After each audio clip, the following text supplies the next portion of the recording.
नमस्ते विद्यार्थियों।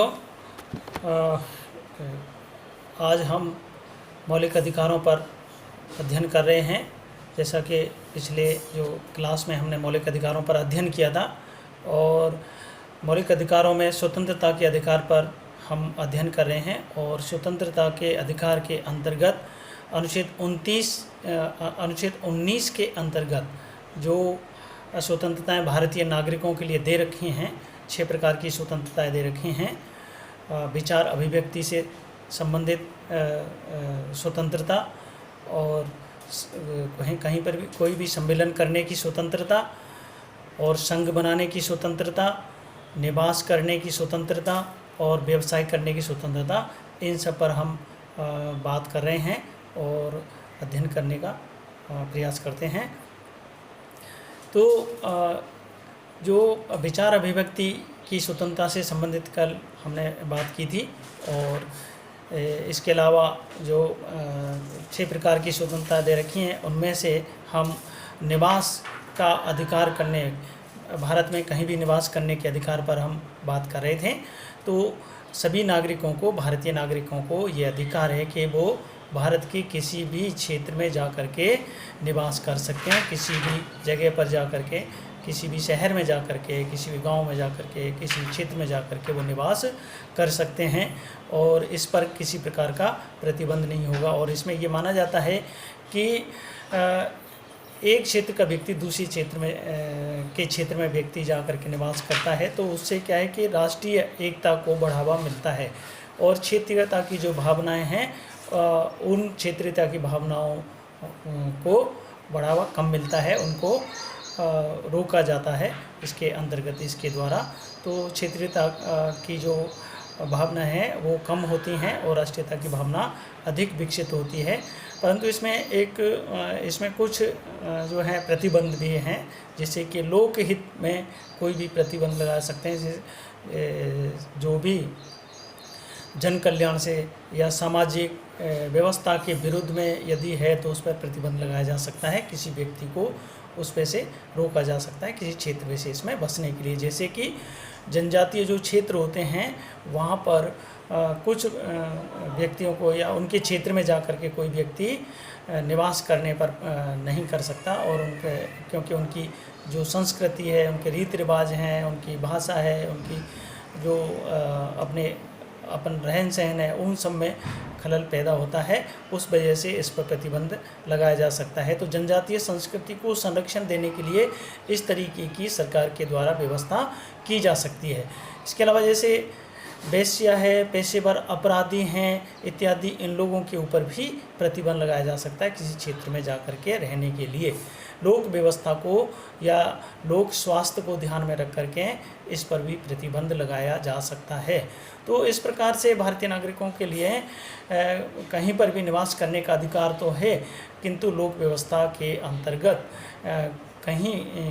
किन्हीं जगहों पर प्रतिबंधित लगाया जा सकता है, और किसी व्यक्ति विशेष पर भी प्रतिबंध लगाया जा सकता है, रोका जा सकता है।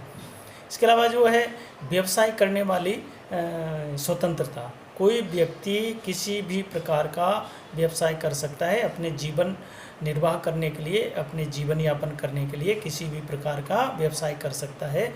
ये हमारे भारतीय मौलिकाधिकारों के अंतर्गत भारतीय नागरिकों के लिए व्यवस्था की गई है। कोई व्यक्ति व्यापार करना चाहता है, उद्योग स्थापित करना चाहता है, राज्य सेवा केंद्र सेवाओं में जाना चाहता है, कोई कृषि व्यवसाय करना चाहता है, तो ऐसे व्यवसाय कोई भी व्यक्ति कर सकता है अपनी मर्जी से। कोई भी पैसा अपना सकता है, कोई भी वृत्ति अपना सकता है, किंतु इस पर कुछ सीमाएं भी निर्धारित राज्य सरकार या केंद्र सरकार के द्वारा लगाई जा सकती है। जैसे कि किसी व्यवसाय को करने के लिए तकनीकी योग्यता होना ज़रूरी है। जैसे डॉक्टर है, डॉक्टर के लिए डॉक्टर की डिग्री ज़रूरी है। इंजीनियर है, इंजीनियर के लिए इंजीनियर की डिग्री होना ज़रूरी है। इसी प्रकार से साइंटिस्ट हैं, साइंटिस्टों के लिए साइंटिस्ट वाली जो डिग्री है उसकी आवश्यकता होती है, उसकी क्वालिफ़िकेशन की ज़रूरत होती है। तो कोई किसी व्यवसाय को यदि कोई करता है तो उस व्यवसाय के लिए तकनीकी योग्यताएं निर्धारित सरकार के द्वारा की जा सकती हैं, तभी वो व्यवसाय को कर सकता है। तो कुछ जो व्यवसाय होते हैं, चाहे वो व्यापार हो, चाहे उद्योग हो, चाहे फैक्ट्रियाँ हों, चाहे कोई भी हो, तो उनको कुछ मात्रा में राज्य सरकार या केंद्र सरकार खुद भी उनको अपना सकती है, वो खुद भी उनको कर सकती है, चाहे पूर्ण रूप से चाहे आंशिक रूप से उनको वो कर सकती है। उस मामले में भी प्रतिबंधित किया जा सकता है।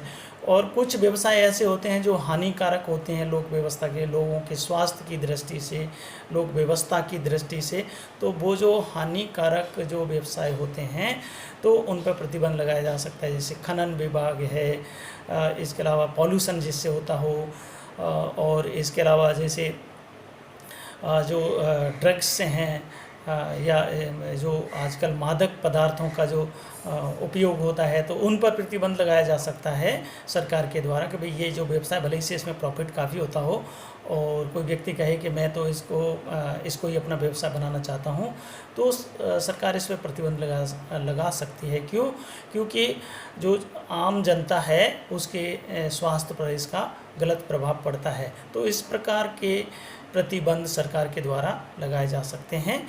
लोक व्यवस्था, लोक हित को ध्यान में रख करके, लोक स्वास्थ्य को ध्यान में रख करके इस तरीके के प्रतिबंध लगाए जा सकते हैं। तो कुछ व्यवसाय जो हैं, जैसे कोई कहे कि भाई मैं तो मौलिक अधिकारों के अंतर्गत मुझे तो कुछ भी व्यवसाय करने का अधिकार है, जिनसे कोई हानि भी नहीं हो रही और कोई लोक स्वास्थ्य पर कोई प्रभाव नहीं पड़ रहा और मेरा व्यवसाय सही है, तो उसके लिए भी सरकार के द्वारा ये सीमाएं निर्धारित की जा सकती हैं कि भाई पहले लाइसेंस आपको लेना पड़ेगा। कोई व्यवसाय करते हैं तो उसके लिए रजिस्ट्रेशन कराना पड़ेगा, लाइसेंस लेना पड़ेगा। तो इससे संबंधित भी सरकार के द्वारा निर्देश जारी किए जा सकते हैं और कुछ नीतियां बनाई जा सकती हैं। तो इस प्रकार से ये नहीं कहा जा सकता कि भाई हम कोई भी व्यवसाय जो करेंगे उस पर लोक व्यवस्था या सरकार के जो कानून हैं उनका यदि उल्लंघन हो रहा है तो वहाँ तक उन पर सीमा लगाई जा सकती है। तो इस प्रकार से अनुच्छेद 19 के अंतर्गत 6 प्रकार की जो स्वतंत्रताएं दे रखी हैं उस पर हमने आज बात की है। चाहे वो विचार अभिव्यक्ति की स्वतंत्रता हो, सम्मेलन करने की स्वतंत्रता हो, संघ बनाने की स्वतंत्रता हो, कहीं पर भी भ्रमण करने की स्वतंत्रता हो, निवास करने की स्वतंत्रता हो और कोई भी व्यवसाय करने की स्वतंत्रता हो, तो इन सब के अधिकार भारतीय नागरिकों के लिए दे रखे हैं। लेकिन युक्ति युक्त कुछ उन पर सीमाएं भी लगाई हुई हैं कि लोक हित में, राष्ट्र के हित में को ध्यान में रख करके इन सीमाओं के अंतर्गत रह करके इन स्वतंत्रताओं का कोई भी नागरिक, कोई भी व्यक्ति उपयोग कर सकता है। और उनसे बाहर यदि उसका रहता है, कोई एक्टिविटीज़ रहती है, तो वो उस पर प्रतिबंधित होगा और उसको उल्लंघनीय कानूनी दृष्टि से उल्लंघनीय माना जाएगा और उसके लिए दंडित भी किया जा सकता है। फिर अगले हम चलते हैं, अनुच्छेद 20 क्या कहता है। अनुच्छेद 20 के अंतर्गत जो स्वतंत्रताएं भारतीय नागरिकों के लिए दी हुई हैं उन पर हम विचार करते हैं। और अनुच्छेद 20 ये कहता है कि अपराध के लिए दोष सिद्धि से संबंधित संरक्षण नागरिकों के लिए हैं। और वो 3 प्रकार के संरक्षण भारतीय नागरिकों के लिए दे रखे हैं। जैसे कानून, जब तक कानून का उल्लंघन नहीं होता है तब तक उसको अपराधी नहीं माना जा सकता है, पहली बात। दूसरा ये है कि किसी भी व्यक्ति को, नागरिक को दोहरी दंड नहीं दिया जा सकता है। एक अपराध के लिए एक बार ही उसको दंड दिया जाएगा। और तीसरी जो संरक्षण है वो इस प्रकार से है कि किसी भी नागरिक को अपने ही विरुद्ध किन्हीं साक्ष्यों के लिए मजबूर नहीं किया जा सकता। जैसे उनसे हस्ताक्षर कराने हो, उनसे अंगूठा की निशानी लेनी हो, किसी भी अपने विरुद्ध में जो साक्ष्य हों उनके विरुद्ध, उसके लिए कोई उनको मजबूर नहीं कर सकता है। तो ये अनुच्छेद 20 ये कहता है कि किसी भी व्यक्ति को तभी दंड या दोषी माना जाएगा जब उसने कानून का उल्लंघन किया हो।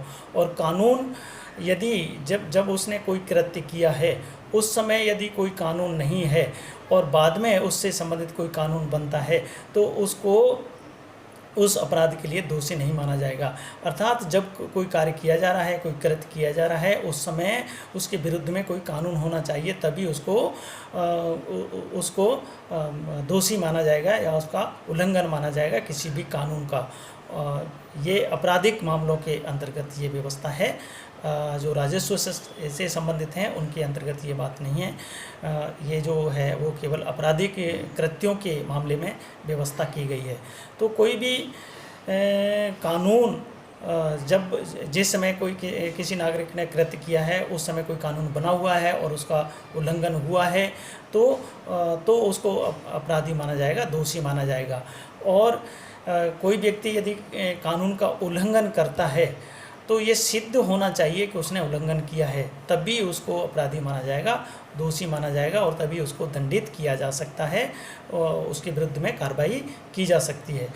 और तीसरी बात यह है इसके अंतर्गत कि पनिशमेंट उतना ही होगा जितना कि उसने कानून का उल्लंघन किया है।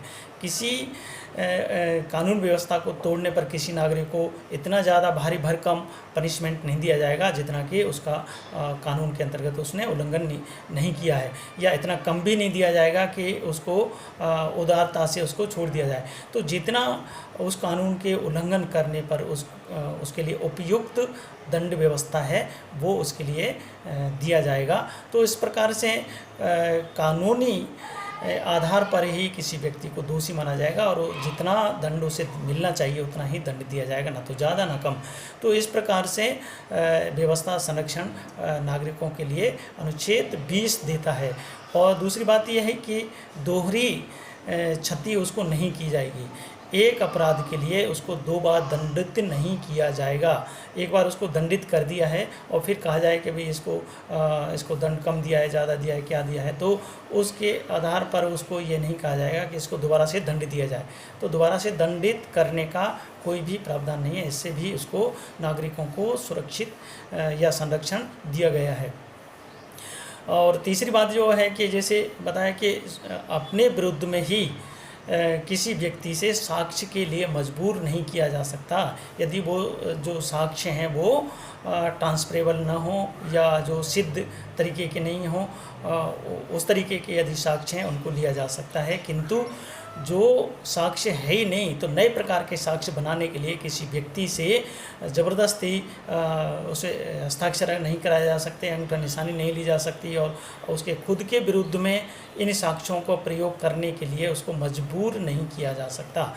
ये व्यवस्था भी अनुच्छेद 20 के अंतर्गत दी गई है। तो इस प्रकार से जो अनुच्छेद 19 के अंतर्गत जो स्वतंत्रताएं दे रखी हैं भारतीय नागरिकों के लिए वो, और अनुच्छेद 20 के अंतर्गत अपराधों से संरक्षण, अपराधों से दोष सिद्धि के विरुद्ध में जो संरक्षण दिया हुआ है उसकी भी व्यवस्था की गई है भारतीय संविधान के अंतर्गत भारतीय नागरिकों के लिए।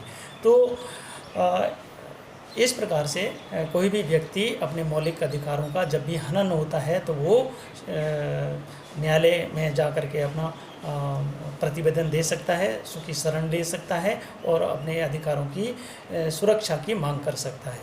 आज इतना ही, बाकी का आगे। धन्यवाद।